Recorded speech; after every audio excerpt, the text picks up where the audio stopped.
Aí, perfeito. Então, bom dia a todos e todas, especialmente Carlos, Mários e Bárbara, que estão aqui hoje, dia 29 de novembro de 2025, para o primeiro encontro do nosso seminário Lógica, Linguagem e Ciência, do Grupo de Estudos de Lógica do GENIFIL, que é o Grupo Nacional dos Estudantes de Filosofia. Bom, o nosso grupo já tem mais de 2 anos de existência. Inicialmente, foi feito um curso, para a gente poder falar um pouquinho da lógica clássica, que aqui não é a lógica antiga, mas a lógica que nós temos hoje, a lógica padrão, que é formada pelo cálculo proposicional clássico, pelo cálculo quantificacional, essa lógica que mudou muito a partir do momento que ela se tornou matematizada por Boole, Frege, principalmente, passando por Cantor e Russell. Depois, nós fizemos o segundo seminário, tentando mostrar, será que essa lógica, que muitas vezes se parece com algo muito abstrato, algo muito matemático, será que tem algo de filosófico realmente? Ou eu estou só fazendo uma matemática, por assim dizer? E a gente viu que, por trás das intenções de Frege, tinha questões filosóficas envolvidas, somente sobre o juízo, sobre o raciocínio matemático. Nós vimos Russell com as descrições, Quine e assim por diante. E agora, nesse nosso segundo seminário, eu peguei uma coleção de temas, perguntei ao nosso grupo o que estariam interessados em estudar, e como muitos temas receberam um conjunto grande, de votação, eu tentei articular para formar um seminário que fosse mais coerente. Lu, seja muito bem-vinda. Essa reunião está sendo gravada, você pode ficar à vontade para se manifestar. Eu estou fazendo uma breve introdução da história que nos levou até aqui, tá bom?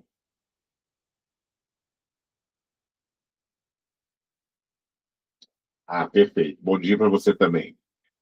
Ok, então, como é que ficou a organização, Nós vamos fazer uma série de leituras de vários textos, começando por esse, o Foundations of Logic, Modern Interpretations of Aristotelic Logic, do John Corcoran, acho que é Corcoran, não sei dizer a vocês exatamente qual seria, mas aonde ele resgata uma leitura da lógica aristotélica que eu acho interessante porque, mais uma vez, mostra essa conexão lógica, formalismo e filosofia.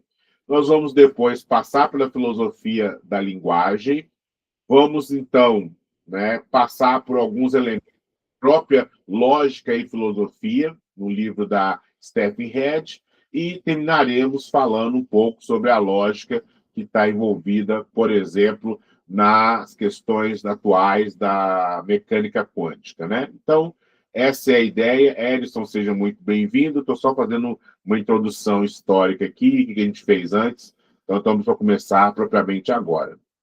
Bom, então, para quem está assistindo o vídeo, posteriormente a sua gravação, está aí uma introdução geral do grupo. Lembrando, o GNFIL é um grupo dos estudantes de filosofia.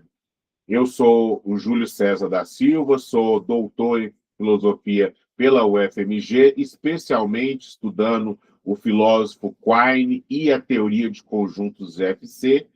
Eu tenho uma inclinação mais naturalista, mais voltada a uma filosofia segunda, Então, eu acabo escolhendo temas que são fortemente aderentes a essa lógica formal, Mas, de forma alguma, estudar lógica se resume ao que eu vou apresentar nesse seminário, e eu não estou defendendo nenhuma lógica específica, porque hoje nós temos diversas lógicas, A lógica clássica, para muitos, é a padrão, mas nós temos a lógica paraconsistente, temos a lógica modal e por aí vai. E, mais uma vez, reforçando, os temas deste seminário, eles foram construídos a partir de uma votação feita no grupo, né? Então, nós temos aqui a perspectiva do Júlio, mas essa perspectiva ela foi direcionada pelos temas que o grupo escolheu. E nesse seminário, pessoal, o que eu gostaria de fazer, a sugestão que está na própria descrição, né? Eu vou gastar aí uns 30 minutos apresentando o texto para vocês, que eu fiz na forma de um rascunho de artigo, né? E está lá no grupo também. E depois vou abrir o espaço para a gente debater. E, na hora de debater, eu sugeri, quem teve tempo, né, que construísse algumas perguntas sobre o texto, né? Essa é uma maneira interessante para quem gosta do trabalho filosófico, né? Fazer uma leitura do texto, tentar extrair os argumentos, extrair o que está sendo debatido ali e construir perguntas, né? Porque as perguntas direcionam também a nossa curiosidade e para quem tiver interesse de fazer o mestrado, o doutorado, trabalhar com objetivos, delinear muito bem os objetivos, podem surgir a partir de perguntas que foram feitas. Bom, eu coloquei aí na tela o meu texto, mas vocês podem obter o texto original lá no nosso Google Drive, né? É um artigo bem interessante, do Cochrane, tem 16 páginas, né? Bem escrito, na minha opinião, traz algumas coisas que eu concordo, outras que eu discordo, mas, no geral, eu acho que serve muito bem para a gente começar com um ponto, né? Para não ficar só a minha perspectiva. É um texto de 1994, né? Então já tem aí 20 anos, então muitas coisas foram apresentadas depois, e eu coloquei também nesse artigo que vocês estão vendo aí. Bom, então vamos lá, né? A lógica aristotélica ocupa um lugar ambíguo na história da disciplina, né? De um lado, é frequentemente celebrada como a origem da lógica formal. A maioria dos livros que a gente pega sobre lógica, principalmente aqueles como, por exemplo, né, o do professor César Mortari, Introdução à Lógica, que está na sua segunda edição. Eles falam do início, né, da lógica como um trabalho desenvolvido por Aristóteles, né, no sentido de que ele sistematizou, ele escreveu sobre esse tema e organizou ali as teses a serem apresentadas. E nós sabemos que essa é uma visão ocidental, né? Há de se encontrar elementos de pensamento lógico tanto no Oriente, quanto na África, quanto nas Américas antes do descobrimento, né? Nós não vamos focar nessas outras perspectivas, dado o tema escolhido aqui no seminário, mas sempre gostaria de fazer a ressalva que essa é uma visão da filosofia ocidental, né? E que cada vez mais torna-se importante lembrar que ela não é a única, né? E hoje, espero eu, que isso possa cada vez mais mostrar os pensamentos que eram feitos fora da Europa também, né? Mas não podemos negar a robustez do texto aristotélico, né? Eu não tenho nenhuma tradução específica, tá, pessoal? E eu consultei o livro que organiza o Organon, né, que seria o Tratado de Lógica de Aristóteles, mas aqui é uma tradução do Edson Bini. Esse autor, esse tradutor é um pouco polêmico, ele fez algumas traduções para essa que é a Edipro, né? E ninguém sabia quem é esse autor, esse tradutor, então há muitas discussões se vale a pena ou não utilizar suas traduções. Mas como ele faz algumas notas e é a obra mais organizada, foi a que eu consultei. E, finalmente, 2 livrinhos de uma coleção que é dirigida pela Marilene Chauí, né, e o Juvenal Filho, que é uma coleção de livrinhos de filosofia. Eu já fiz até um aqui do professor da UFMG, o Abílio, né? E aí eu peguei um que é do Diago Tranjan, que chama Demonstração e Interpretação. Então, só para dar aí um viés aí do que eu tentei estudar. Só não estudei mais porque, eu já falei aqui várias vezes, né? Existe um desafio muito grande quando a gente vai estudar filosofia antiga. As palavras fazem diferença, né?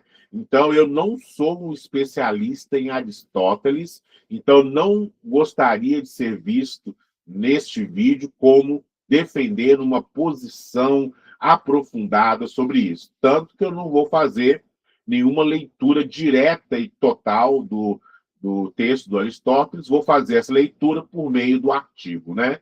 Então, assim, eu sinto mais à vontade. Mas, bom, mesmo Aristóteles estando nessa posição, vamos dizer assim, né, daquele precursor, daquele que inaugura esse campo de estudos filosóficos dado à lógica, nós temos 3 perguntas, eu elaborei 3 perguntas que são interessantes. A primeira, vocês estão vendo aí, espero eu, na tela, né? É a seguinte: qual é exatamente a natureza da lógica de Aristóteles? Porque atualmente, como eu disse na introdução, dependendo de como nós estruturamos uma lógica, de quais princípios aceitamos ou recusamos, a lógica pode ser clássica, entendida como a lógica padrão, ou ela pode ser paracompleta, paraconsistente, modal e etc. Nesse cenário todo, aonde temos a visão da lógica aristotélica. Segundo o artigo que nós estamos estudando, 2 interpretações se destacam, né? Uma visão da lógica aristotélica mais ontológica sobre verdades do mundo, né? E uma versão epistemológica. Então, acho interessante essa pergunta já nos orientar que o artigo tenta tratar a lógica aristotélica com esses 2 pontos. São os únicos? Provavelmente não, né? E a partir de uma segunda pergunta, eu falo o seguinte: em que sentido Aristóteles pode ser considerado o fundador da lógica como uma epistemologia formal? Então, ou seja, né, um acesso ao conhecimento por meio de um formalismo, né? É quem viu no nosso curso de lógica aquela ideia de tratar o raciocínio como fórmulas, e as fórmulas têm os seus conectivos, né? Ou seja, existe ali como se fosse uma forma de bolo, e o bolo é o raciocínio, né? Se você usa uma determinada forma, você chega a um determinado conhecimento, segundo essa visão epistemológica, né? E aí é até interessante, naquele livrinho que eu falei para vocês, Demonstração e Interpretação, do Tiago Tranjan, e peço desculpas se estiver lendo equivocadamente o nome, né? Ele fala o seguinte: o Aristóteles, 384 a 322 a.C., foi um dos primeiros pensadores a tratar essa questão de maneira sistemática, né? O que é uma demonstração? Sua abordagem continua até hoje extremamente influente. Para ele, a demonstração é uma dedução que produz conhecimento. Então, ou seja, né, é um mecanismo e, além disso, que nos permite gerar conhecimento. Ou seja, é um trabalho epistemológico, né? Parece uma definição simples, mas não se engane. A aparência inofensiva esconde ideias bastante sofisticadas. Esconde, na verdade, todo o modelo de fazer ciência. E aí a conexão com o tema do nosso seminário, né? Lógica, linguagem e ciência. Não é à toa o termo episteme, conhecimento, na definição dada, é muitas vezes traduzidas como ciência ou conhecimento científico. Isso é bem interessante, né? Então, a gente vê um primeiro momento para falar de ciência através dessa teoria da demonstração, né? Então, por conhecimento ou ciência, que podemos tomar como uma forma altamente organizada e rigorosa de conhecimento, costumamos entender algum modo de apropriação do verdadeiro, né? A ciência quer, em certa medida, não só falar do mundo, né, mas falar o que é verdadeiro acerca do mundo. Quando queremos conhecer o mundo, continuo no texto aqui, estamos interessados em descobrir como ele verdadeiramente é. Ou seja, estamos interessados em encontrar conjuntos de proposições verdadeiras, frases, afirmações sobre o mundo, né? Outra maneira, bastante geral, mas bastante precisa, de dizer isso é simplesmente notar que as noções de conhecimento e de verdade encontram-se profundamente ligadas. A compreensão de cada uma delas terá de passar, de algum modo, pela compreensão da outra. Conhecimento, verdade, verdade, conhecimento, né? Na demonstração, tal como vislumbrada por Aristóteles, nós usamos a dedução para chegar ao conhecimento. Não é de admirar. Já sabemos que a dedução é uma maneira de pular de verdade em verdade. Parece natural, então, que seja usada para chegar ao conhecimento. Você sai de uma verdade, vai para outra verdade, vai para outra verdade. Essa sequência é interessante para nós. Mais do que isso, devido a seu extremo rigor lógico, se as premissas, que é o ponto de partida, são verdadeiras, a conclusão tem de ser verdadeira.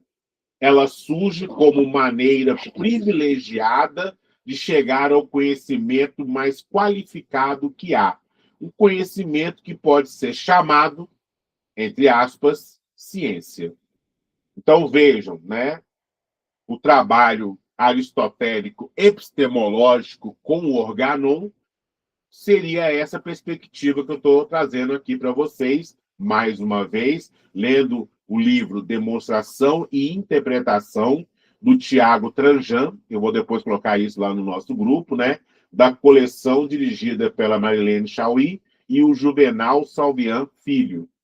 É o volume 34, né, dessa coleção, que saiu pela Martins Fontes. Tá, pessoal? São livros bem pequenininhos, muito bons, na minha opinião, para você ter um ponto de entrada, né? Lembra muito aquela coleção antiga, o que é filosofia, o que é sociologia que havia, né?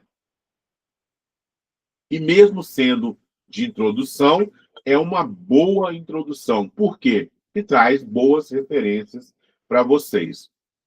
Agora, eu vou ler as palavras do próprio Aristóteles para vocês, para a gente ter também isso em mente, né?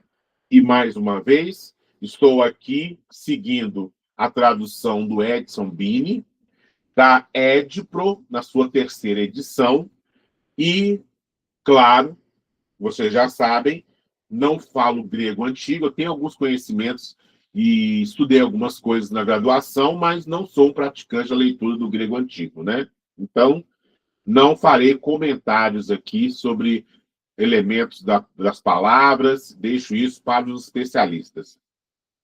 Comecemos por indicar... perdão, pessoal, é o livro 1 do que nós chamamos de analíticos anteriores, ou prior analíticos, segundo o artigo, né?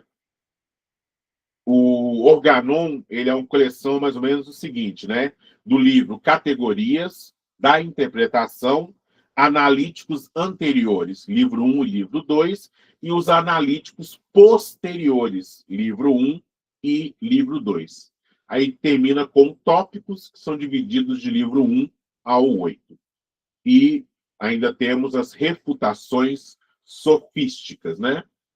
Bom, então, no 24a10, o Aristóteles nos fala: comecemos por indicar o objeto de estudo de nossa investigação e a que ciência ele pertence, ou seja, que concerne a demonstração e que pertence a uma ciência demonstrativa.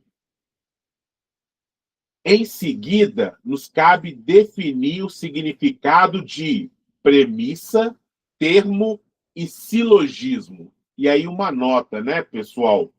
Em grego, isso ficaria como potassis kai ti, oros kai ti, silogismos, né? Que alguns tradutores preferem traduzir silogismo por dedução.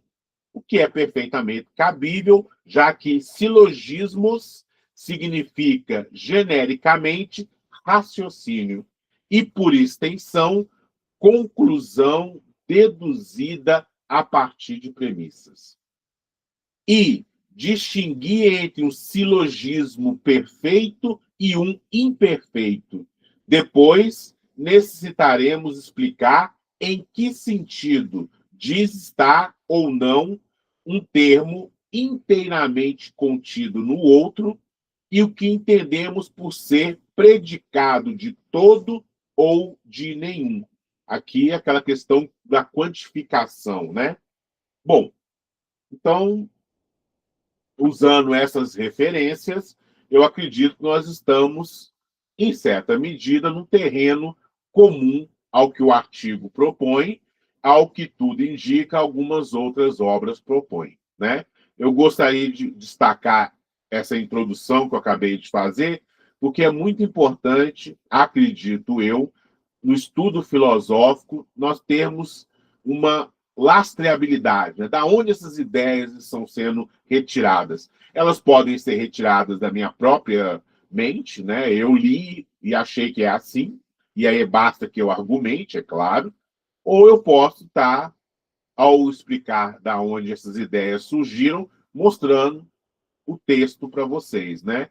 E é um trabalho, acredito eu, muito importante para aqueles que vão, mais uma vez, fazer uma defesa rigorosa de algum aspecto filosófico. Isso, pessoal, com toda essa questão hoje, na minha opinião, das fake news, das discussões epistemológicas nas redes sociais, eu acho muito importante uma argumentação rigorosa, um lastro argumentativo para que a gente não se perca, né? Então, a primeira pergunta que eu trouxe, qual é exatamente a natureza da lógica de Aristóteles? A segunda pergunta, em que sentido ele pode ser considerado o fundador da lógica?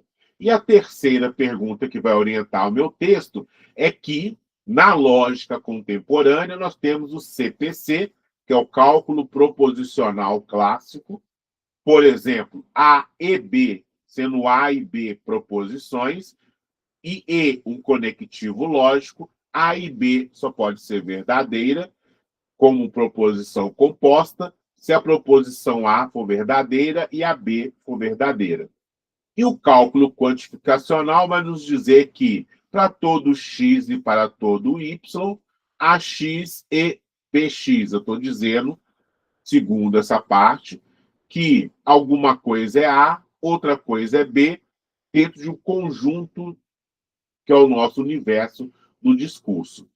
E ali nós temos dois elementos da lógica clássica contemporânea, que é o martelo semântico e o martelo sintático, que explicam justamente como que eu vou das premissas para a conclusão. Será que eu consigo pegar essa lógica contemporânea, essa lógica clássica e vincular a lógica de Aristóteles a ela? Aonde que eu consigo mostrar que há relação com Aristóteles e aonde isso parece ultrapassar, principalmente pensando nesse artigo que nós lemos. Então, essa vai ser a condução da minha apresentação para vocês e eu depois mostro um pouquinho de qual que é a estrutura do artigo que nós fomos convidados a ler, né? Então, em primeiro lugar, pretende-se reconstruir a tese central do autor, o Corcoran, acerca de Aristóteles. Isso envolve explicar em que sentido o prior analítico, os analíticos, né, primeiros, é interpretado como uma teoria de processos de dedução e de métodos para decidir se uma conclusão se segue ou não de um conjunto de premissas, né? Todo professor de lógica é alto.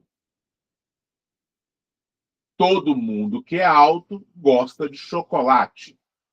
Portanto, todo professor de lógica gosta de chocolate. Dada a minha forma física espacial, isso pode ser considerado uma verdade, né? Mas vejam bem, é disso que nós estamos falando, né? Então, um argumento, como nós vimos no curso de lógica, ele é composto por um conjunto de premissas e alguma coisa chamada inferência, consequência lógica, liga a verdade das premissas à verdade da conclusão.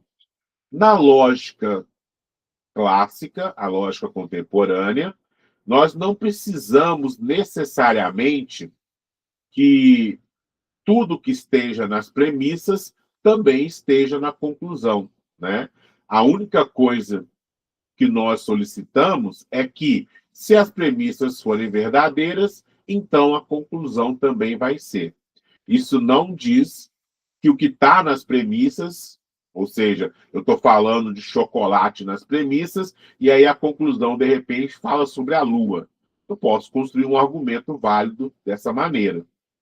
O que o autor, o Corcoran, vai nos mostrar é que o Aristóteles traz uma coisa a mais, uma preocupação de gerar conhecimento. E como que é esse gerar conhecimento? O que estava nas premissas, se verdadeiro, segue para a conclusão também verdadeiro. Então, se eu estava falando de chocolate nas premissas, a minha conclusão vai trazer algo novo sobre o chocolate. Pessoal, espero não estar alimentando os interesses de vocês e comerem chocolate, tá? Não há nenhuma... A Garoto não está patrocinando as nossas reuniões. Bom, então, esse é o ponto, né, que temos de primeiro ao analisar o artigo. Segundo lugar, busca-se... Luci, seu áudio está aberto. Se vocês falar alguma coisa... Perfeito. E vocês podem me interromper, tá, pessoal? Por gentileza. Eu, às vezes, vou empolgar aqui, mas vocês podem levantar a mãozinha aí, que aparece barulho aqui. Vou deixar o chat aqui aparecendo também. Quem quiser escrever, eu leio aqui. Nem a Cacau Show. Exato, exato. A Cacau Show é até melhor, é mais moderno, né? Garoto é uma coisa mais antiga. Bom, em segundo lugar, busca-se comparar sistematicamente a interpretação do autor do artigo, Corcoran, com a de Jan Lukasiewicz e outras leituras contemporâneas de Aristóteles. Isso não está no artigo, tá, pessoal? Eu procurei a Gisele Stryker e o Jonathan Lear, né, que também falam algumas coisas contemporaneamente sobre a lógica de Aristóteles. E, em terceiro lugar, nós vamos fazer o contraste entre a lógica aristotélica e a lógica clássica contemporânea, especialmente o CPC e o CQC. Eu vou pular a leitura dessa parte da metodologia, pessoal, mas eu quis deixar aqui, porque eu acho muito importante a metodologia, porque ela diz como que esse trabalho foi feito. Nem sempre a metodologia aparece em todos os artigos de filosofia, né? Mas eu acho interessante dizer como que esse trabalho foi feito, né? Isso é uma questão de fazer um estudo mais dentro, acredito eu, de uma perspectiva da própria academia, né, contemporânea. Então, o que a gente faz aqui é uma leitura do texto, mas a gente não faz uma exegese do texto aristotélico em profundidade, né? Então, a gente já pode ir direto, voltar para o artigo, né? Como é que o Corcoran começa? Ele vai falar para a gente que o Aristóteles ele é o fundador da lógica como uma epistemologia formal. E, para isso, ele mostra uma outra abordagem, que é ler o Aristóteles como, né, uma lógica de cunho ontológica. Ou seja, para a gente poder entender muito bem esse artigo, nós temos que articular essas duas perspectivas, né? Lógica enquanto um aspecto epistemológico, formal, e a lógica enquanto um aspecto ontológico, formal. Bom, vamos ver se eu consigo fazer isso aqui com vocês, né? A tese central que orienta a leitura do John Corcoran pode ser formulada em linhas gerais da seguinte maneira: Aristóteles deve ser reconhecido como o verdadeiro fundador da lógica, entendida como epistemologia formal, isto é, como teoria dos processos de dedução e dos métodos para estabelecer quando uma conclusão se segue ou não de um conjunto de premissas, que é, inclusive, muito próxima da abordagem da lógica clássica contemporânea. Pessoal, toda a lógica clássica é contemporânea, ok? Mais uma vez, esse clássico aí não tem nada a ver com a Grécia Antiga ou tempos antigos, né? É clássico no sentido de padrão. O analítico primeiro, né, ou prior analytics, não seria, nessa perspectiva, apenas um catálogo de formas silogísticas, formas de raciocínio, verdadeiras ou um conjunto de leis ontológicas gerais sobre as relações entre classes, mas o primeiro tratado sistemático sobre o raciocínio dedutivo enquanto tal. Bom, isso aqui eu acho já abre muita dor de cabeça para a gente investigar e é o que traz uma coisa interessante, né? O que seria essa epistemologia formal e o que seria essa ontologia formal, né? O Corcoran insiste que essa leitura contrasta com uma tradição que, influenciada por Frege, Russell e pela lógica matemática do século XX, tenta a conceber a lógica como uma forma de ontologia formal, ou seja, um corpo de proposições, frases, afirmações, né, necessariamente verdadeira sobre os objetos mais gerais, ou seja, sobre indivíduos, sobre propriedades, relações, classes, né? Quando eu falo todo A é B, quando eu falo que todo professor de lógica é alto, eu estou imaginando um conjunto de indivíduos classificados como altos, e aí não vamos entrar na polêmica, mas uma certa altura, e se eu perguntar para todo mundo no conjunto de quem é alto, eles vão dizer, não, eu sou professor de lógica, né? Ou pelo menos, né, se eu separar dentro do conjunto dos altos os professores de lógica, eu vou achar todos os professores de lógica. Então, nós estamos aí usando fortemente a ideia de classe, né? Uma outra maneira de falar sobre conjuntos é falar sobre classes, né? Bom, continua a minha leitura do que está na tela para vocês aí no 2.1 do meu rascunho de artigo, né? Formuladas em uma linguagem formal e organizadas em sistemas axiomáticos. Pessoal, grosso modo, um sistema axiomático é aquele que, a partir dos axiomas, que seriam os fundamentos, seriam a base, eu consigo demonstrar, provar teoremas, né?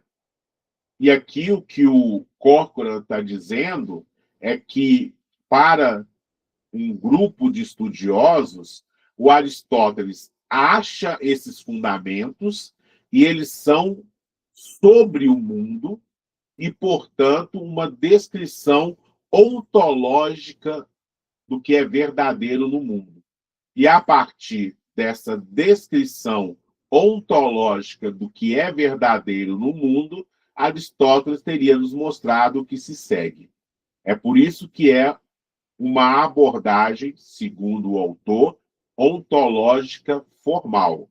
Não só tem a lógica ali, mostrando como ir de um lugar para outro, de axiomas para teoremas, mas que é importante começar afirmando verdades sobre o mundo.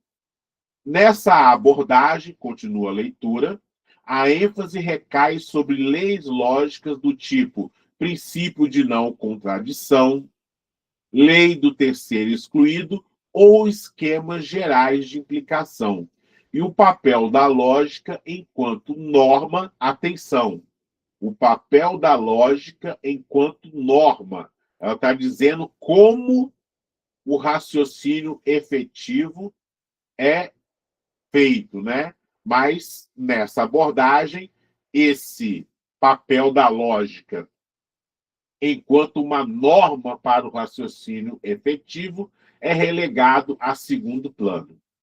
Então, o Cochrane está dizendo, alguns leitores de Aristóteles acreditam que o principal papel do Aristóteles foi achar essas verdades ontológicas. E, num segundo momento, mostrar como proceder com essas verdades. Né? Isso me parece muito estranho, diante até do que nós lemos, né, no Organon e do que a gente viu naquele livrinho que eu falei para vocês. Né? Mas, bom, é interessante de ver que essa é uma polêmica do início do século XX, né? Então, muito se mudou de lá para cá. Por quê? O início do século XX, pessoal, é o momento em que os fundamentos da matemática são colocados, em certa medida, em destaque. E muitos matemáticos e filósofos, como Russell, como Frege, vão tentar melhorar esses fundamentos, né? Melhorar em qual sentido? Dar a eles um tratamento que seja preciso, esse tratamento que é comum, né, ao que nós vemos na lógica formal. Bom, então, não é uma época de estudos devidamente consolidados, né? Eu já falei aqui outras vezes, é atribuído a Kant a frase de que tudo que tinha que ser feito sobre lógica já estava feito pelo Aristóteles, né? Com Boole, Frege, principalmente, Cantor, que isso sofre uma mudança, né? Que é, mais uma vez, o surgimento da lógica clássica, dessa lógica matematizada do século, final do século XIX e início do século XX. Ok. Ao contrário, continua a leitura, na interpretação de Cochrane, os analíticos primeiros aparece como um estudo explícito dos métodos pelos quais reconhecemos a validade e a invalidade dos argumentos. Ou seja, não é primeiro um estudo ontológico para depois um estudo sobre como proceder com o raciocínio. É, na verdade, o contrário, é um estudo do raciocínio. E eu acho que isso é interessante, porque como eu li para vocês, né, aqui logo no início, o Aristóteles fala justamente disso, né, de uma ciência demonstrativa. Bacana? Agora, ele fala também que ele vai falar sobre o que é uma proposição, ele vai falar o que é para todo, então ele estaria deixando em aberto essas questões a serem estudadas, né? Bom, Aristóteles não se limita, continua a leitura, a enunciar quais formas de argumentos são válidas, mas mostra como obter deduções diretas e indiretas, como reduzir formas mais complexas a esquemas básicos e como construir contra-argumentos que provam a falha de certas estruturas inferenciais. Nesse sentido, Aristóteles não é apenas um lógico, no sentido de autor de leis lógicas, mas um teórico das operações epistêmicas que caracterizam o raciocínio demonstrativo. E aqui, só abrindo um parêntese, tá, pessoal? Vejam que há muitas implicações para um estudo filosófico, como, por exemplo, o que é, no final das contas, esse raciocínio demonstrativo. Por isso que eu li aquele texto, né? Ali ele mostra como sendo um processo de fazer ciência, né? O Edson fala o seguinte: demonstração é igual a prova? Edson, ao que tudo indica, demonstração é igual a prova, tá? Na época de Aristóteles, na academia de Platão, nós tínhamos muita influência da matemática, né? Até porque era, naquela época, um tipo de estudos muito interessante, né? Você trazia ali resultados, na época, como eram quase todos geométricos, né? Então, que podiam ser extraídos do raciocínio e aplicados no mundo real, por assim dizer, né? Grosso modo, mais uma vez. Então, como que é estudada essa matemática na época da academia? Eu já falei aqui para vocês, o bom livro que tem em português sobre isso, eu não estou vendo ele aqui, ali, é Os Elementos de Euclides, né? E tem um texto muito bom na introdução desse livro que mostra que provavelmente uma parte desse livro foi escrito na academia de Platão. E não vamos esquecer, é afirmado também nesse livro, Os Elementos de Euclides, tradução da Unesp, né? Que na entrada da academia de Platão tinha uma frase, grosso modo assim, né? Aquele que conhece geometria, aquele que conhece matemática, é bem-vindo, né? Ou seja, mais uma vez, a associação de um raciocínio feito em etapas que garante a conclusão. Isso é uma prova. Agora, Edson, prova no sentido contemporâneo traz algumas outras questões aí. Por isso que eu, né, lembrando, nós vamos nos encontrar hoje, sábado, para conversar sobre isso, e na quinta-feira, dia 4, né? Então, esses 2 dias nós vamos falar desse texto. Hoje eu estou mostrando um pouco mais para vocês sobre o que é defendido no texto, e depois, no segundo encontro, eu vou tentar mostrar o que isso tem a ver com o nosso ambiente contemporâneo, ok? Bom, então, pessoal, vejam aí a tensão do artigo, né? E na parte 2.2, eu tento trazer para vocês um pouco sobre, né, exatamente essa tensão, né? Para sustentar a tese de que Aristóteles inaugura a lógica como uma epistemologia formal, o autor do artigo, Córcora, articula um conjunto de conceitos que funcionam como eixo conceitual da interpretação. Isso aqui eu acho interessante. Novamente, para quem gostaria de fazer um estudo mais acadêmico do assunto, né? O que o autor faz? A partir de 2 conceitos que são, né, que estão em conflitos, por assim dizer, ele faz um estudo do Aristóteles e um estudo daqueles que defendem Aristóteles como o autor de uma ontologia formal em primeiro momento, e não de uma epistemologia formal em um primeiro momento. Isso destaca um modo de trabalho filosófico bem interessante, né, que passa por essa questão de fazer uso dos conceitos à luz do estudo que nós estamos seguindo. O primeiro e mais importante deles é a distinção entre lógica como ontologia formal e lógica como epistemologia formal. A primeira diz respeito a uma teoria das propriedades formais das entidades mais gerais, indivíduos, conjuntos e relações, e as leis universais que regem a sua estrutura. Então, se nós estivéssemos preocupados com isso, se Aristóteles estivesse, na verdade, falando das coisas mais gerais das suas leis, ele estaria falando de uma ontologia formal.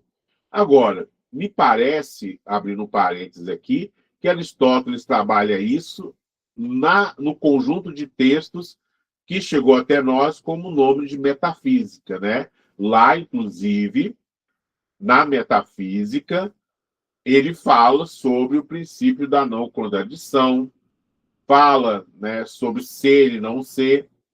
Agora, como ele sempre dividiu os livros em áreas de estudos, né, ele não faz o mesmo, me parece, aqui nos textos reunidos no Organon, né? Bom, não até onde eu consegui ler. Ok.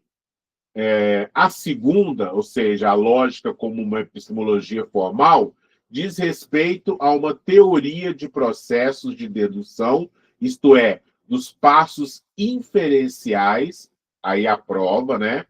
O Edson comenta aqui no livro Gama da Metafísica, exatamente. Eu tenho um artigo que eu fiz sobre isso também, lá na graduação, vou depois enviar no grupo, em que eu falo um pouquinho sobre o princípio da não contradição. Isto é, dos passos inferenciais que permitem passar de premissas a conclusões de maneira, mais uma vez, normativamente correta. Associado a essa distinção está o conceito de dedução enquanto processo epistêmico. E aí prova, né, Edson? Na leitura do Corcoran, dedução não é apenas a preservação da verdade no sentido semântico abstrato, que é o da lógica clássica. É um procedimento que, aí eu acho isso interessante, conserva consequências. A conclusão, leio aí para vocês, não introduz informação nova que não estivesse, de algum modo, já implicitamente contido nas premissas. Essa ideia de conservação de informação explica por que a dedução se distingue de outros processos epistêmicos, como a intuição ou a indução, que podem produzir conhecimento novo, axiomas ou princípios, sem derivá-lo de proposições previamente aceitas, né? A indução aí, pessoal, a indução matemática, né? Que você pode começar de uma coisa finita, né? Eu provo que uma coisa funciona para o 1, eu provo que funciona para o 2, e aí, matematicamente, eu provo que vai funcionar para o 3, para o 4, para o 5, para o 6, para o 7 e para qualquer número que seja dessa sequência natural. Veja, você partiu do 1 e está dizendo que agora é para qualquer número. Você vai em direção a uma afirmação que sai de 1 para o infinito, né? E isso que eu estou dizendo que é comum pode ser, por exemplo, a propriedade de ter um sucessor, né? Sucessor de 1 é 2, de 2 é 3, de 3 é 4, de 4 é 5, de 5 é 6. Todo número maior do que 0 ou igual a 0 tem um sucessor. Esse seria um processo indutivo, grosso modo, né? E vejam, destaco aqui a importância da gente perceber que há coisas muito mais ampliadas do que as que estavam originalmente propostas na indução, né? O que o Corcoran defende é não, o Aristóteles ele quer conservar a consequência. Então, se eu falo que Francisco é pai de Roberto, se eu falo que Francisco é pai de Ana, nós podemos concluir que Ana é irmã, né, do... Esqueci quem eu falei primeiro. Ah, meu Deus. Bom, vamos começar de novo para não criar confusão, né? Francisco é pai de Roberto, Francisco é pai de Ana. Então, Ana e Roberto são irmãos. Vejam, eu não extrapolei a informação. Dizer que uma pessoa é irmão ou irmã de outra é dizer que tem os mesmos pais, biológicos ou não, né? Ou seja, é isso que seria, grosso modo, uma conservação de informação, né? A informação irmãos depende da informação quem é pai de quem. E nada mais do que isso. Então, a coisa nova, saber o que significa ser irmão, depende do significado de quem é pai de quem. E, claro, né, entender o significado de tem o mesmo pai.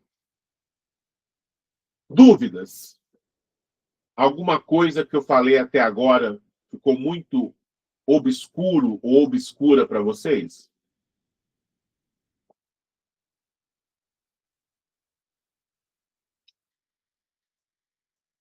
Um terceiro conceito central, então continuo, é a distinção aristotélica entre silogismos perfeitos e imperfeitos, reinterpretado por Corcoran como uma estrutura inicial derivada de cadeias de raciocínio. Silogismos perfeitos correspondem a deduções imediatas e que a necessidade da conclusão se torna evidente a partir de premissas sem passos intermediários adicionais. Silogismos imperfeitos, por sua vez, são aqueles que exigem passos suplementares, ou uma conversão, ou uma redução, ou prova para o absurdo, para que a necessidade se torne manifesta.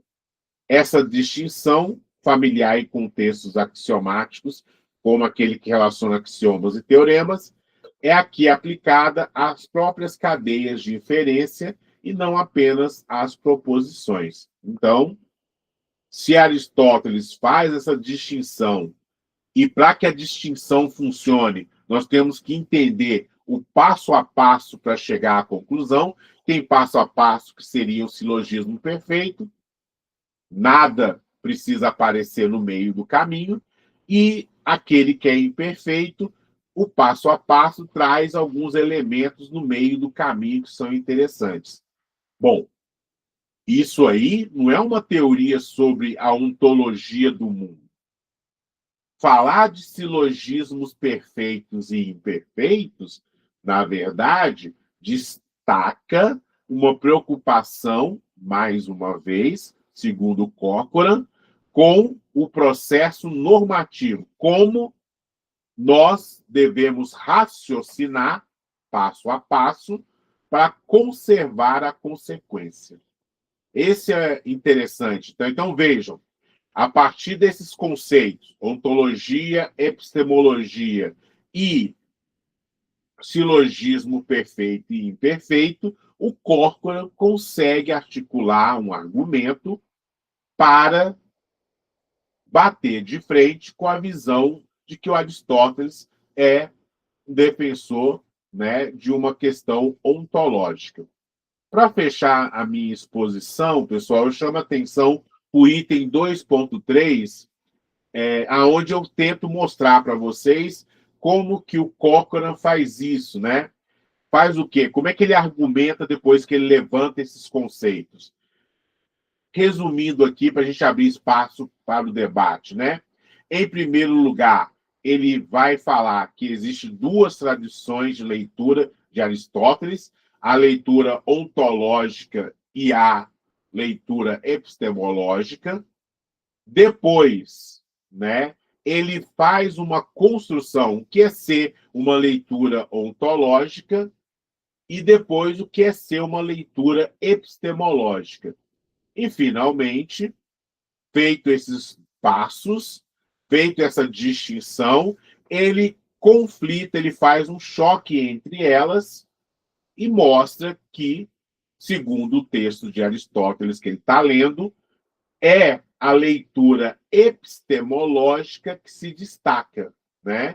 E eu acho isso interessante porque tem uma ligação com a academia, né? E Aristóteles, nós sabemos, foi discípulo de Platão, frequentou a academia, faz ali um certo rompimento com isso, né? E está aqui mais ou menos no parágrafo que eu estou marcando para vocês essa questão interessante, né? Essa leitura é, então, essa leitura qual, né? A da ontologia e da epistemologia. É inserida em um contexto histórico mais amplo. Corcoran discute o papel da geometria na academia platônica, a presença de métodos axiomáticos informais em Euclides. De novo, né? Quem conhece o livro, né, do Euclides, sabe que ele mostra alguns elementos axiomáticos e, a partir desses elementos, vai construindo as provas, né?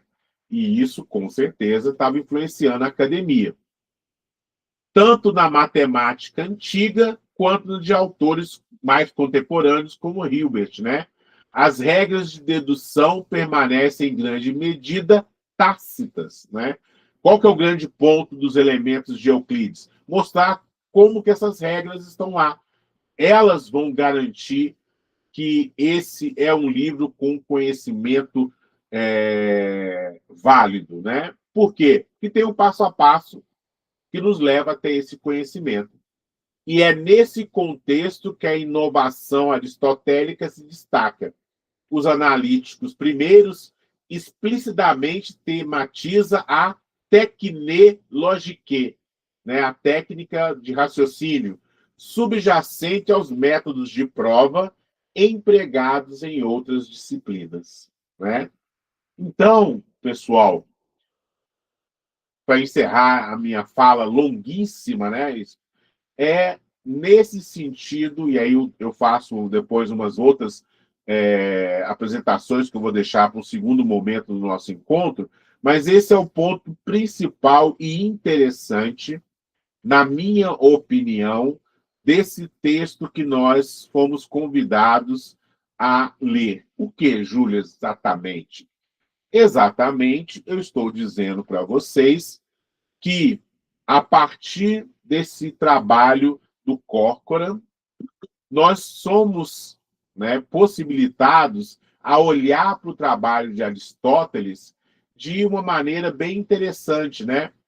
Ou defendendo um trabalho sobre uma ontologia formal ou sobre uma epistemologia formal.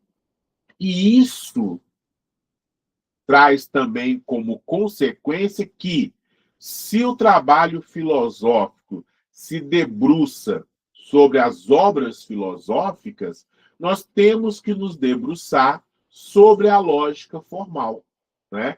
Podemos não gostar. Alguns vão dizer, olha, quando você traz toda essa matemática para dentro da lógica, você está cometendo um ato perigoso de desviar o trabalho filosófico para um campo sombrio, né? Ou, né, alguns vão falar que isso provavelmente destaca muito mais a matemática, esconde a capacidade crítica das pessoas, isso aí vai levar para o positivismo lógico, o positivismo visto como uma abordagem negativa, né? Ou seja, você deixa de ser crítico e passa a seguir regras matemáticas e outras coisas que existem por aí, que, mais uma vez, eu tenho uma discordância delas, mas elas são legítimas e também são pensamentos filosóficos, né? Mas vejam, a filosofia está, em certa medida, nas origens da própria filosofia ocidental, né? A gente talvez não veja isso porque alguns professores preferem destacar ou acreditam em teses que as questões eram a justiça, a virtude, que eram, de fato, estão escritos nos livros, né? Mas existe também um pensamento, tanto dentro da academia, quanto depois em Aristóteles, e não só nele, tá, pessoal? As escolas posteriores da antiguidade e os medievais continuam falando e fazendo contribuições à teoria do silogismo, né? Então, não, não há como dizer, na minha opinião e humilde opinião, que os estudos da lógica não são estudos filosóficos. Que pensar essas questões formais, matemáticas, em certo grau, é fazer mais matemática do que filosofia. Na verdade, é uma coisa imbricada. Por quê? Se nós olharmos para a antiguidade, o método matemático de Euclides, por exemplo, ele produzia conhecimento para aquela época, né? Toda lembrando, tá, pessoal, aqui mais um comentário. É claro que Euclides, nós não sabemos exatamente a sua história, e é bem provável que o que ele fez foi reunir conhecimentos que estavam ali chegando naquela região, né? Chegando da onde? Do Oriente, da Índia, da África, né? Também. Então, quem estuda a história do Egito sabe que eles tinham um domínio da geometria aplicada que é avançadíssimo. Assim como incas, maias tinham um conhecimento do sistema matemático hexadecimal, né? Incrível, previsão de calendário, né? De novo, volto a destacar aqui mais uma vez esse contexto para então mostrar a vocês que a matemática fazendo implicações na realidade, era algo multicultural, né? E que não tinha como ficar de fora. Bom, foi aí a minha apresentação. Eu vou continuar a falar desse texto na quinta-feira, dia 4. E eu queria abrir agora para ouvir um pouquinho de quem quiser falar ou escrever no chat, principalmente se alguém aqui, ao ler o texto, fez alguma pergunta e gostaria de falar sobre isso. Ok? Então, quem gostaria de falar, se puder clicar na mãozinha aí, para eu saber, para a gente fazer uma ordem aqui para mais de um, caso tenha, né? Então, quem gostaria de nos falar aí suas opiniões? Ah, ninguém vai ser criticado por isso, né? Não tenho medo de falar alguma coisa. Ah, meu Deus, eu nunca estudei filosofia e lógica, tenho medo do que falar. Pessoal, nós estamos estudando juntos, né? Senão eu teria colocado lá. Para participar desse seminário, tem que apresentar o diploma de mestre e doutor em lógica, né? Não tem isso lá, então não tem esse pré-requisito. Vamos abrir uma discussão aí. Eu vou escolher alguém aleatório que sempre fala, mas que vai ser pressionado. Ellison, você está com a cara de quem quer falar. Depois o Mário só falar também. Vai lá. Muito Pronto, bom. deixa eu levantar a mão aqui por livre e espontânea pressão. Muito obrigado. Ah, primeiramente, né, um bom dia a todos e todas. Ah, Júlio, muito boa a tua exposição, né, como é de costume. Não é a primeira vez que eu vejo, né, uma exposição tua e não, né, sempre é muito edificante, sempre agrega muito, né?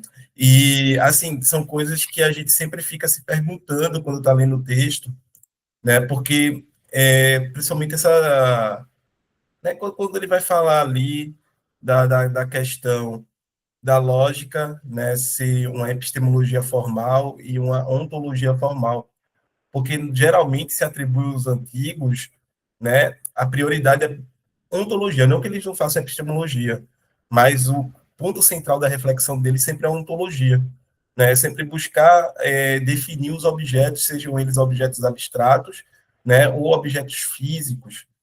E o Aristóteles parece muito, né, trabalhar muito ontologia, principalmente quando está ali na metafísica, nos livros que antecedem o livro Gama, e no próprio livro Gama, quando ele está falando dos princípios, né, da lógica, dos princípios do raciocínio, por assim dizer, né, que ele vai, enfim, ele vai argumentar ali de forma sagaz, né.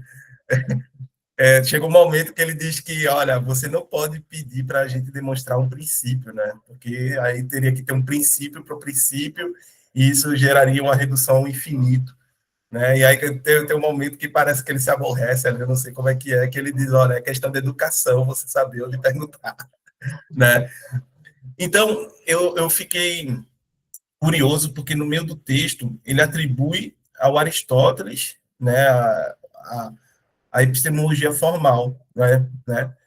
E, no caso, é o Bullen, né? O Bullen, né? Que ele vai atribuir a ontologia formal. Aí eu queria entender um pouquinho disso, porque parece-me muito que o Aristóteles está sempre fazendo ontologia, né? E o Bullen, ele pode até continuar fazendo ontologia, não há nenhum problema nisso, né? Mas o Aristóteles está fazendo epistemologia mesmo, né? Né? No sentido mais moderno, né, da palavra, mais contemporâneo, ou ele está fazendo epistemologia a modo, né, da epistemologia que os antigos faziam? né? Então, eu queria entender um pouquinho mais, aprofundar um pouquinho mais esse ponto aí, se possível. Mas, mais uma vez, ótima exposição, viu? Obrigado. Obrigado a você, Edson, pela participação quase coagida aqui. Bom, Edson, esse texto do Corcoran, ele me parece mexer muito com a ordem das coisas que nós estamos acostumados a ver na filosofia tradicional. Como você mesmo falou, né, a gente tem ali, principalmente atualmente, uma discussão muito forte sobre a física de Aristóteles, no sentido de que ela seria um ponto para a construção do seu pensamento, né, a partir da percepção de como a metafísica geral das coisas se coloca, então aí uma abordagem ontológica, né? E essa questão do processo que leva ao conhecimento, que aí a ideia de que a dedução seria um processo que nos leva ao conhecimento, nos leva no que sentido? Tendo uma coisa chamada premissa, aceita como verdadeira, eu vou mostrar o caminho e aí você vai encontrar a conclusão, né? Eu acredito, a partir dessa leitura desse texto e do que eu li para vocês, tanto diretamente no início dos analíticos primeiros e no livro do Demonstração e Interpretação do Trajan, eu acredito que havia uma preocupação, sim, de que a lógica para Aristóteles teria condições de nos mostrar como fazer uma ciência à luz daquela época, né? Então, poderíamos dizer que, se voltássemos no tempo e perguntássemos sobre ciência, ou seja, o que é verdadeiro quando afirmamos coisas sobre o mundo, Aristóteles nos diria que é a demonstração, que é o silogismo, que é a dedução. Somente a dedução vai nos permitir garantir que nós estamos fazendo ciência tal como ela é compreendida por esses antigos. O que muda na ciência contemporânea? O que muda na ciência contemporânea é que nós não podemos fazer só dedução, né? Nós temos que ter uma coisa agora chamada evidências. Além disso, nós trabalhamos também a dedução a partir de experimentos dessas evidências, né? Ou seja, é uma questão fortemente empírica, né? E isso vai ampliar a ciência, tal como parece ser o caso de o que era observado por Aristóteles, né? E vai colocar a própria filosofia em xeque, né? E qual que é a primeira forma ocidental de se fazer ciência? É filosofia. Por quê? Porque a filosofia é argumentativa. E argumentar, gostemos ou não, é mostrar fundamentos, é mostrar pontos de partida e um processo para que isso se apareça. Agora, é claro que a gente vai ter aí, por exemplo, você que está estudando Hegel, né? Um movimento do espírito, né, da nossa mente, ele não é simplesmente seguir essas regras dedutivas, né? Você vai decifrando a realidade, vai descobrindo que você existe, aí por diferenciação, se eu sou o Júlio, o resto não é Júlio, e o que não é Júlio é o que eu quero conhecer a partir do que é Júlio, e aí vai, né? Então, a ciência da lógica de Hegel, mais uma vez aqui, muda muitas coisas aí. Mas, no final das contas, no meu entendimento, continua sendo a partir de um conjunto de passo a passo, ou seja, de um conjunto de procedimentos, chegar a conclusões, né? Então, espero ter conseguido responder um pouquinho. Eu acho que é isso. A ciência, para Aristóteles, é uma ciência dedutiva. Ela começa de um ponto, porque senão regressão ao infinito, como você muito bem falou. E ele não se contenta em falar de modo abstrato. Ele vai mostrar o caminho para a gente, né? E esse mostrar o caminho está influenciado, sim, pela matemática, principalmente porque ele usa a ideia de classes, né? Igual eu falei. Todo professor de lógica gosta de chocolate. O que isso significa?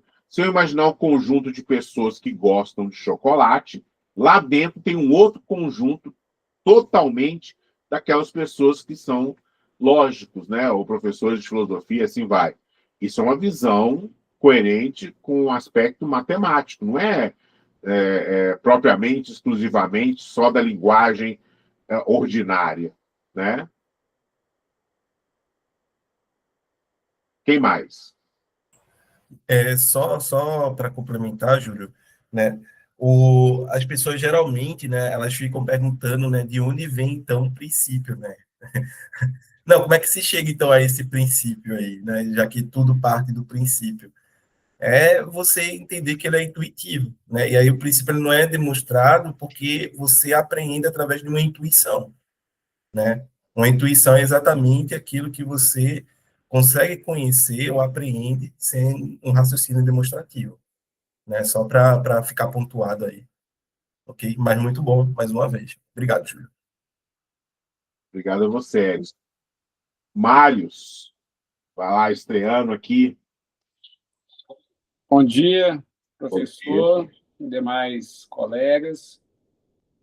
Eu gostaria de saber se nessas duas propostas de leitura, da epistemologia formal e da ontologia formal, se elas guardam alguma relação com a distinção contemporânea que nós temos de consequência semântica e de consequência sintática. Mários, excelente colocação. Isso não está no artigo, né? Vamos deixar bem claro, mas eu coloquei no meu rascunho de artigo, né? Eu vou entrar em mais detalhes sobre isso no nosso próximo encontro de quinta-feira, mas já vou adiantar. Tem muitos pontos semelhantes, o suficiente para a gente entender que há uma sequência aí. Aristóteles realmente dá um pontapé inicial, mas, como todo pontapé inicial, a gente não pode esperar que uma ideia tão interessante já venha completa.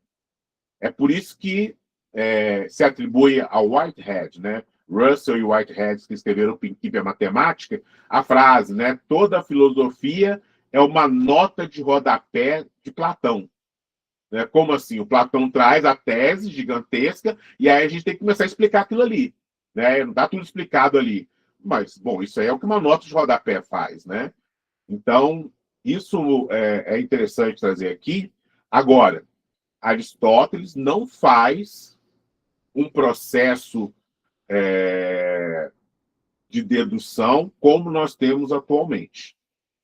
Há diferenças. Como assim? Por exemplo, atualmente nós temos, para o martelo semântico, né, uma teoria dos modelos. Né? Dado um modelo, uma proposição é ou não verdadeiro naquele modelo. Né? E o método axiomático, ele é um método pela estrutura sintática tão somente, né? Dado um conjunto de fórmulas estruturadas segundo algumas regras, eu digo para vocês, por exemplo, que existe o modus ponens como uma inferência válida naquele sistema. Então, eu saio fazendo provas usando esse modus ponens. E, inclusive, aproveitando que o Edson falou, o que o Hilbert vai nos dizer, né? Grosso modo, que a gente escolhe quais são os axiomas. Não tem mais essa questão, os axiomas são verdades tão simples que a nossa intuição os aceita, né? Um ponto, uma reta. E o Hilbert já fala assim, olha, isso aí gera confusão. Né? A verdade é o seguinte, você quer provar que 1 mais 1 é igual a 2, você traz um conjunto de axiomas e, sintaticamente, prova que 1 mais 1 é 2. Você escolheu esses axiomas. Você dá uma explicação para a sua escolha. Não porque que eles são a parte mais simples e verdadeira. Veja, essa é uma postura que não é ontológica. Eu não estou achando no mundo os axiomas, né? Ou dizendo que o mundo é estruturado segundo esses axiomas. Não, eu faço uma escolha de acordo com o que eu quero provar. Isso significa que o Ellison apresenta uma prova de 1 mais 1 igual a 2 com um certo grupo de axiomas e regras de inferência, e o Marius pode apresentar outra prova de que 1 mais 1 é igual a 2 usando outros axiomas e outras regras de inferência. E nós escolhemos entre o Marius e o Ellison aquela que é mais produtiva ao conhecimento, né? Aquela que tem mais gente que consegue estudar, tem mais gente que aceita, mais gente que ensina. E não porque é necessário fazer uma disputa, Ellison versus Marius, sobre como é o mundo para que 1 mais 1 seja igual a 2. Isso não acontece mais, né? Pelo menos, mais uma vez, fazendo um recorte de como eu compreendo o papel importante da teoria, né, da demonstração, da prova, segundo uma abordagem contemporânea, ou seja, pós-século XIX e início do século XX. Né? Então, ou seja, Aristóteles dá o pontapé inicial, mas não apresenta tudo. Mas é um pontapé tão importante, criativo e interessante que ele vai ficar influenciando o mundo ocidental não só durante os anos antes de Cristo, mas depois também, né? Os medievais, fortemente influenciados, trazendo algumas contribuições aqui e ali, né? Como já muitas vezes a gente fala, né? A navalha de Ockham, por exemplo, né? Há uma questão lógica ali por trás. Leibniz vai fazer uma coisa mais matemática, ele já vai, né, dar um pontapé diferente, mas ainda assim sem romper totalmente com o silogismo que nós tínhamos. É com Boole que vai mostrar uma operação matemática no raciocínio, e Frege, influenciado, dando sequência a Cantor também aí, esses três nomes, na minha opinião, é que vão construir, né, a capacidade de a gente fazer inferências formais e vão ser decisivos para o que vem depois. Consegui responder, Marius? Ah, que bom, fico feliz. A gente começa a responder, não sei se isso acontece com vocês, mas dá uma sensação assim, será que eu ainda estou falando a mesma coisa até aqui? A cabeça começa a puxar muita coisa, né? Eu acho que é isso que é o interessante de estudar filosofia. E lá, pessoal, no nosso Google Drive, tem uma pastinha que são os textos do primeiro seminário. E eu traduzi alguns capítulos de um livro sobre filosofia da matemática, do Lirebo, que é muito bom, por sinal. E aí, essas questões sobre, né, como é que a gente vai mudando de uma abordagem lógica ao estilo aristotélico para os fundamentos da matemática. O texto que está lá é muito bom, mostra como é que Frege vai ser influenciado por isso, Russell, Hilbert, né? Então, os 3 primeiros capítulos são fenomenais para que isso que eu acabei de falar, seguindo a pergunta do Marius, seja melhor exemplificado, tá? E é um livro que pode ser lido por iniciantes, né?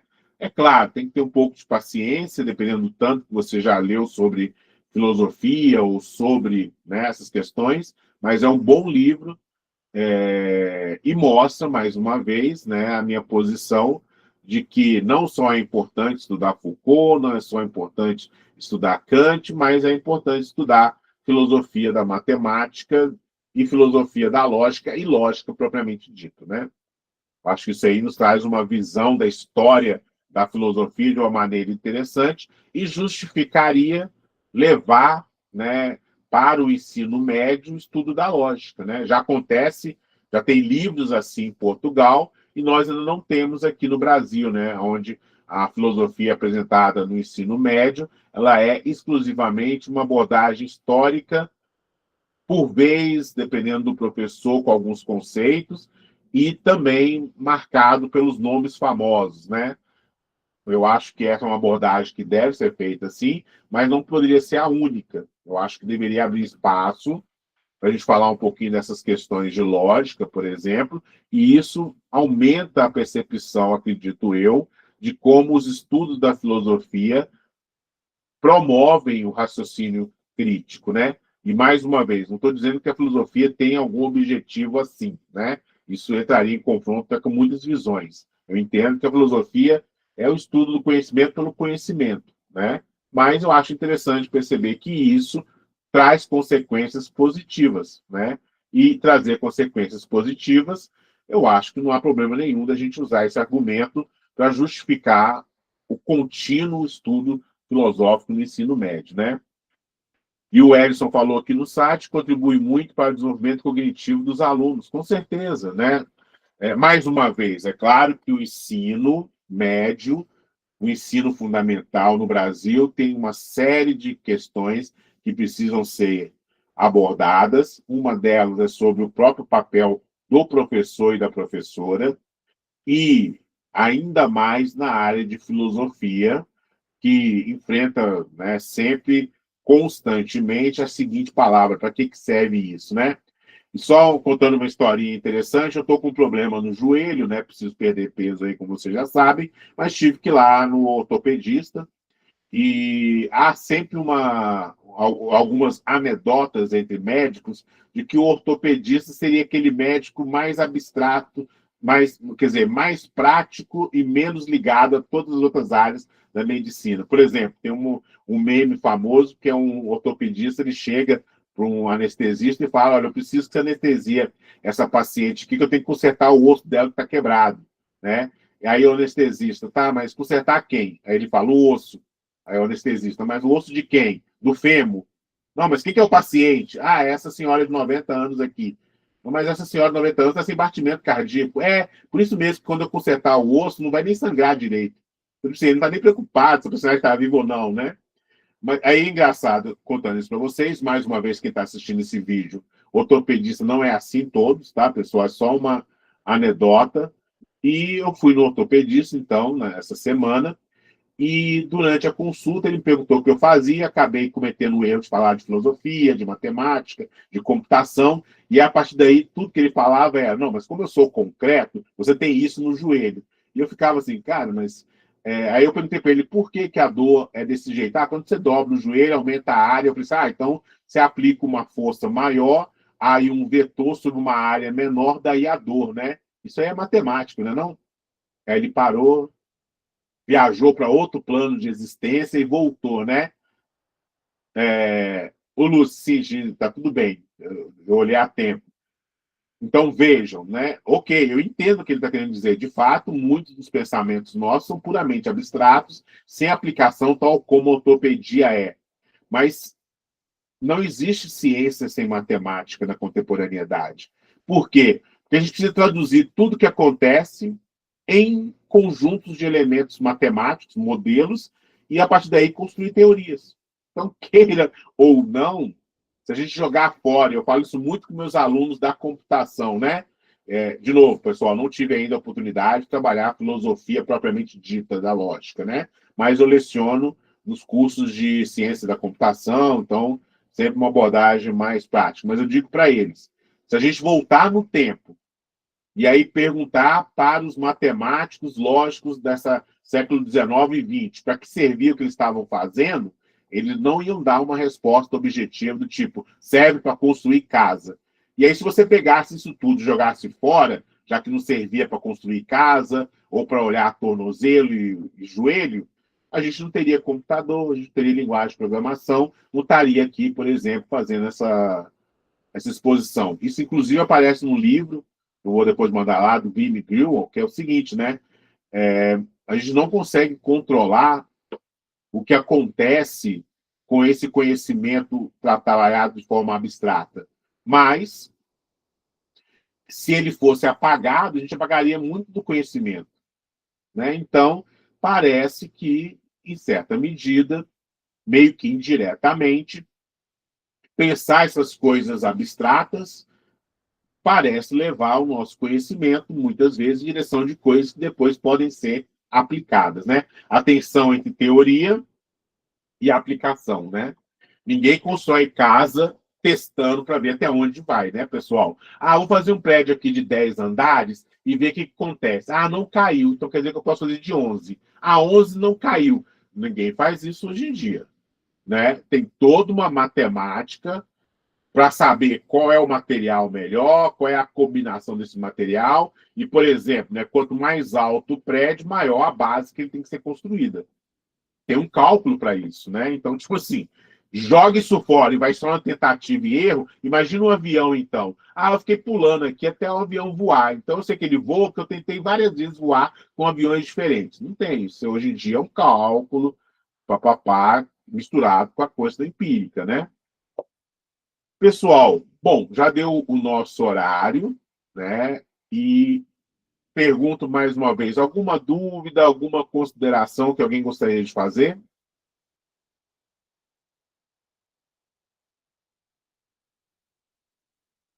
Perfeito, então. Eu queria agradecer a presença do Carlos, Mários, Erison, Lucy e Bárbara. Por que eu gostaria de destacar isso, né? Pessoal, não vale a pena fazer encontros só o Júlio falando e gravando para depois alguém assistir, né? Vocês estarem aqui, demonstrar interesse. Isso é muito importante para um grupo de estudos, né? Não é uma aula tão somente, né? Parece, é claro, que nós temos uma pessoa conduzindo e, felizmente, o Edson se predispôs, o João também a participarem também do seminário, né? Mas se vocês lerem junto comigo o texto, o processo de fazer, né, o estudo fica ainda melhor. Então, a presença de vocês, sempre que possível, é muito importante e eu agradeço muito. Para quem está assistindo e não pôde estar presente, tudo bem, né?